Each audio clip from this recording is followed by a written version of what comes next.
This episode was suggested by Skylar T. Thank you. Another day, another Derby profile. Today's episode is on domestic product. Let's go! First up, the stats. 5 starts, 2 wins, 1 second, and 0 thirds, and earnings of $314,200. A bit more than some of the other horses that we've talked about, but still relatively low, and he still has a lot of things to answer. For major races, his first step on the Derby trail was the Remsen Stakes, where he was soundly beaten by Sierra Leone and Dornoch and finished 7th. This year, he has turned things up a notch, finishing 2nd in the Holy Bull Stakes, accruing 10 points and beating a certain Derby favorite, and then winning the Tampa Bay Derby, usually used as a stepping stool towards a final prep, but for domestic product, that was it.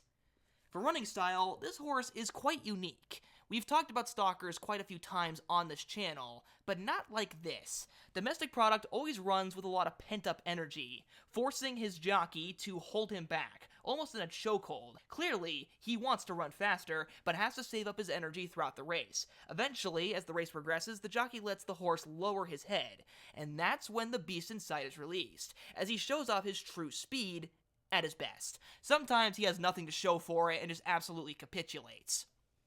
But no matter where he finishes, the way he starts a race is by being held back tight to make sure that he doesn't go on a runaway lead.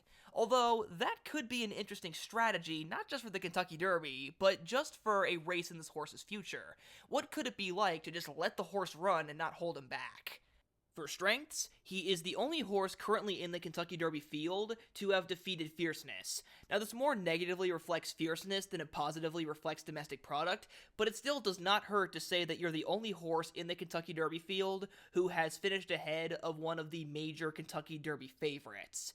His trainer, Chad Brown, has a propensity for winning races with horses off extended layoffs, so if there is a duo to finally defeat history and the negative historical stigma towards horses with longer hiatuses going into the Kentucky Derby, then it would be Chad Brown and domestic product.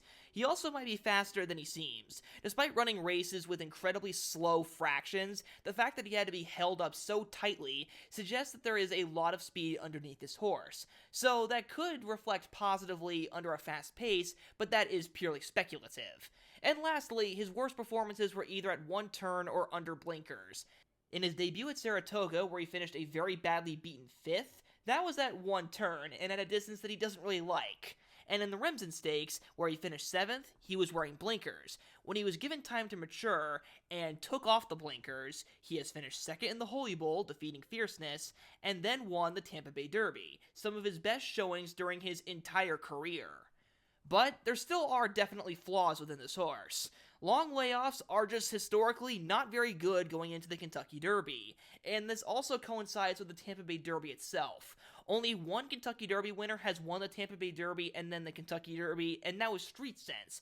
And more importantly, horses like Street Sense and other highly praised Kentucky Derby contenders like Carpe Diem and Verrazano, who used the Tampa Bay Derby as a stepping stool towards the Derby, also had one more race between the Tampa Bay Derby and the Kentucky Derby, and didn't just wait and train up to the Kentucky Derby after their victory. Also, his best races have been off slow paces. Now, of course, I did positively reflect on what he could do with a fast pace, but ultimately, you can't judge a horse off of a race that he has not run. And this year, he has run both of his best performances under some of the slowest paces you could possibly imagine, which doesn't look very good, especially when considering that the Kentucky Derby is almost guaranteed to be fast. Even during the 2023 Kentucky Derby, which was theorized to possibly be slower, the early pace was still quite fast. Overall, I would say that domestic product definitely does have some positives worth looking at, and definitely is a talented racehorse, but I would say that history is simply too negative towards him for me to choose him. And for that, I'll give him a B- grade. Hope you guys enjoyed this episode of Derby Profile. Comment down who you want me to cover in the next episode, and I'll see you guys next time.